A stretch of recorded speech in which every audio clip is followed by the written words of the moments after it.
سرخط خبرها. یک نماینده گروه 24 در ترکیه بیدرک شده است. زلنسکی تلفات نیروهای اوکراین را در جنگ با روسیه گفت. گرسنه‌نشینی مهاجران تاجیک در یک بازداشتگاه آمریکا.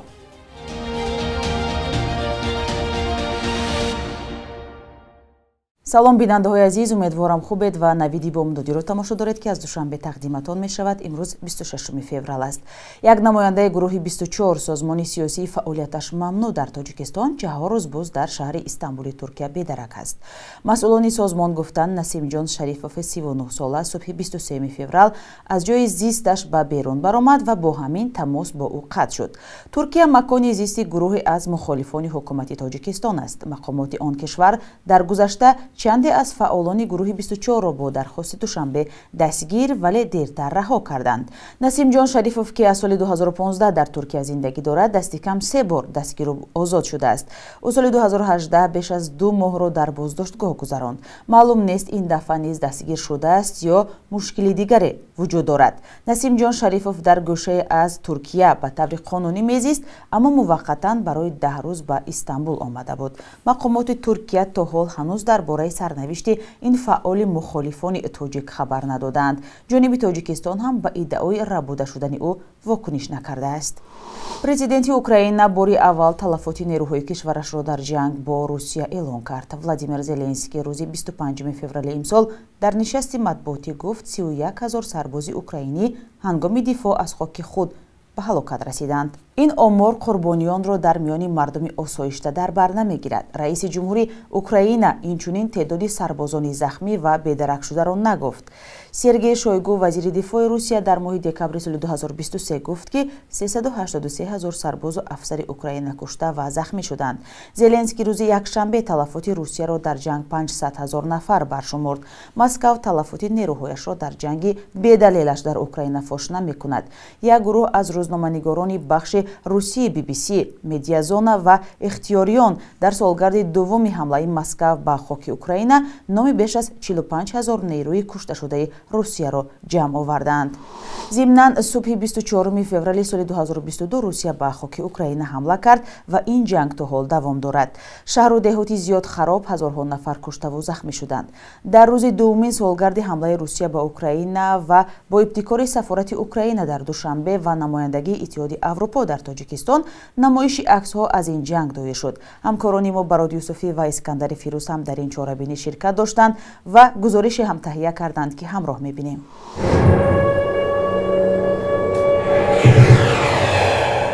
ин садои ҷанг дар Украина аст ки дар саҳни ҳавлии намояндагии Иттиҳоди Аврупо дар Тоҷикистон баланд шуд.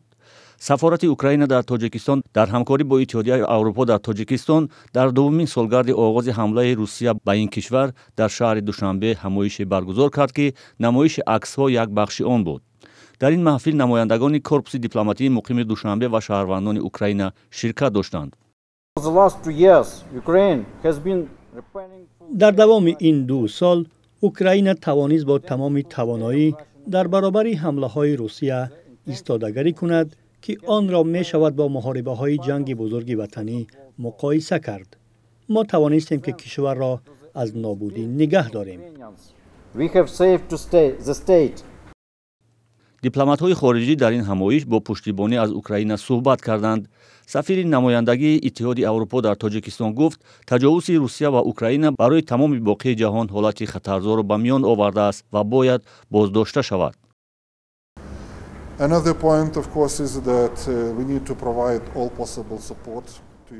нуқтаи дигар ин аст ки мо бояд кӯмакҳоро ба Украина фароҳам биёрем то ин ки Украина пирӯз шавад. ба ин маънӣ ки усули низоми ҷаҳонӣ яъне қонунмандӣ ва демократия барқарор карда шавад.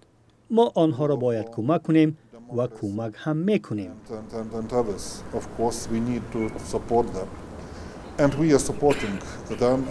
сафири иёлоти муттаҳидаи амрико дар Тоҷикистон Мануэл Микалер ба давом ёфтани пуштибонии кишвараш аз Украина дар муқовимати он бо зӯроварии Русия таъкид дошт ва гуфт мардуми Украина садоқати худро ба сулҳ ва амнияти дастаҷамъӣ бо гузоштани гоми бесобиқаи таърихӣ даст кашидан аз мероси ҳастаии шӯравии худ нишон доданд.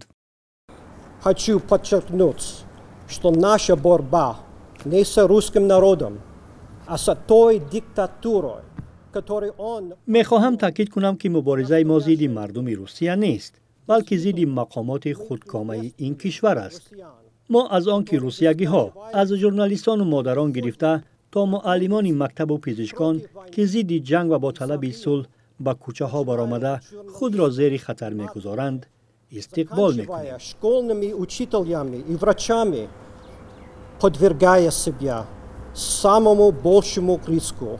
соли гузашта низ дар ҳамин рӯз дар ҳавлии сафорати иттиҳоди аврупо дар душанбе чунин намоишгоҳи аксҳои ҷанг дар Украина баргузор шуда буд. чӣ он вақт ва чӣ имсол низ намояндагони ҳукумати Тоҷикистон ва сафирони кишварҳои пасошӯравӣ дар ин ҳамоиш ҳузур надоштанд. ҳамлаи Русия ба Украина 24 феврали соли 2022 оғоз шудааст. дар ин 2 сол садҳо ҳазор нафар аз ду ҷониб қурбон шуда, аксари шаҳрҳои Украина ба харобазор табдил гаштаанд. кишварҳои ғарб ба Украина кӯмак мекунанд то дар баробари Русия шикаст нахӯрад. талошҳои сулҳро шартгузориҳои ду тараф то ҳол ноком кардааст. бинандаҳои азиз, агар шумо ҳам назару пешниҳодӣ доред, зери ҳамин видео ба мо нависед. як гурӯҳ муҳоҷирони тоҷик дар боздоштгоҳи Вини иёлоти Луизианаи Амрико ба нишони эътироз аз будубоши тӯлонӣ дар ҳабс ва шароити нигаҳдорӣ гуруснанишинӣ карданд. гуруснанишинӣ беш аз 10 рӯз идома кардааст, аммо ба гуфтаи муҳоҷирон натиҷае надод. 2 нафар аз муҳоҷирони тоҷикӣ бо нияти дарёфти паноҳандагӣ аз марзи Мексика ба Амрико расиданд. рӯзи 23 феврал дар суҳбат ба Радиои Озодӣ гуфтанд, дар боздоштгоҳи Вини Луизиана наздик ба 100 тоҷик нигаҳдорӣ мешавад ки аксарияташон шаҳрвандии Русияро ҳам доранд. онҳо нахостанд номашон бурда шавад, чун аз Амрико дархости паноҳандагӣ карданд ва парвандаашон дар ҳоли баррасӣ шудан аст. шиносномаи русӣ ба муҳоҷирон имкон медиҳад ки бе виза ба Мексика раванд ва аз он ҷо вориди Амрико шуда худро ба мақомот таслим кунанд. ба нақли муҳоҷироне ки дар ин боздоштгоҳҳоанд, бисёре аз муҳоҷирони тоҷик аз 4 то 6 моҳ дар ин ҷо мунтазири мурофиаи додгоҳӣ ҳастанд. дар маъмурияти боздоштгоҳи Вини Луизиана дар як тамоси телефонӣ бо Радиои Озодӣ дар бораи гуруснанишинии муҳоҷирон шарҳе надоданд. шумораи дақиқи муҳоҷирони тоҷике ки аз ин боздоштгоҳ ихроҷ шуданд дақиқ нест. дар пайи ҳамлаи бабри барфӣ дар ноҳияи Рошқалъаи вилояти Мухтори Кӯҳистони Бадахшон 18 сар чорвои сокинон кушта шудааст. Кумитаи ҳолатҳои фавқулоддаи Тоҷикистон хабар дод, ки ҳодиса дар деҳаи Табарсем субҳи 22 феврал рух додааст. ин кумита ба сокинон машварат додааст, ки барои ҳифзи чорвоёни худ аз ҳамлаи бабри барфӣ онҳоро беназорат нагузоранд ё оғилҳоро бо панҷараҳои мустаҳкам банданд. ҷонваршиносон мегӯянд, бабри барфӣ замоне ба чорвоёни хонагӣ ҳамла мекунад, ки теъдоди бузҳои кӯҳӣ кам шуданд ё шикорашон барои бабри барфӣ бинобар боридани барфи зиёд мушкил шудааст. бабри барфӣ як ҷонвари зебои нодир аст, ки аксаран дар баландкӯҳҳои вилояти Мухтори Кӯҳистони Бадахшон ва вилояти Хатлон зиндагӣ мекунад. теъдоди онҳоро аз 200 то 500 сар ҳисоб кардаанд. бахши як рӯзи таърихро ҳамкорам Хиромон Бақозода тақдиматон мекунад, ки муҳимтарин таҳаввулоти таърихии 26 февралро фаро мегирад.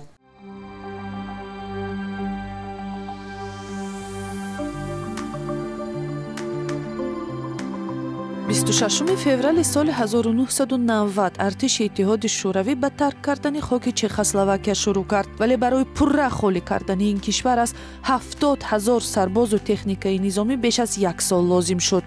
артиши шӯравӣ, ки барои саркӯби эътирозҳои зидди коммунистӣ дар Прага соли 1968 гӯё муваққатӣ ба Чехословакия даромад, дар 22 соли ҳузураш дар ин ҷо аз тарафи бисёриҳо нирӯи ишғолгар арзёбӣ мешуд. дар авҷи ҷанги шаҳрвандии Тоҷикистон 26 феврали соли 1995 интихоботи Маҷлиси Олии Тоҷикистон баргузор шуд, ки бар асоси натиҷаҳояш онро парлумони боевикҳо ҳам меноманд, чун ба узвияти маҷлис чандин фармондеҳи фронти халқӣ ва зургӯҳо шомил шуда умури парлумонро дар даст доштанд. парлумони нав 176 вакил дошту 30 нафараш ҷангсолороне мисли Ғаффор Мирзоев, Қурбон ва Султон Чолуфҳо, Ёқуб Салимов, Хуҷа Каримов, Суҳроб Қосимов ва дигарҳо буданд, ки баъдан аксарашон зиндонӣ шуданд. барканории ҷангсолоронро яке аз хидмат ва дастовардҳои президент Эмомалӣ Раҳмон меноманд. 26 феврали соли 1969 зодрӯзи Зебо Давлатшоева як рассоми манзаранигори тоҷик аст. наққошиҳои ӯ бо илҳом аз табиати зебои тоҷикистон гирифта шуда чеҳраҳои зани суннатии тоҷик, муҳити деҳот ва кӯҳҳои баланд аз шеваи наққошии ошнои Давлатшоева гуфта мешавад. намунаҳои осори Давлатшоеваро дар осорхонаҳои тоҷикистон ва ҳам китобҳои бачагона дидан мумкин аст. имрӯз 1000 рубл ба 118 сомонию 10 дирам баробар аст. бар асоси хурби таъин кардаи Бонки миллии Тоҷикистон, доллари амрикоӣ таи ҳафтаҳои охир бетағйир боқӣ монда $100 ба 1095 сомонӣ, вале 100 евро ба 1186 сомонӣ иваз мешавад.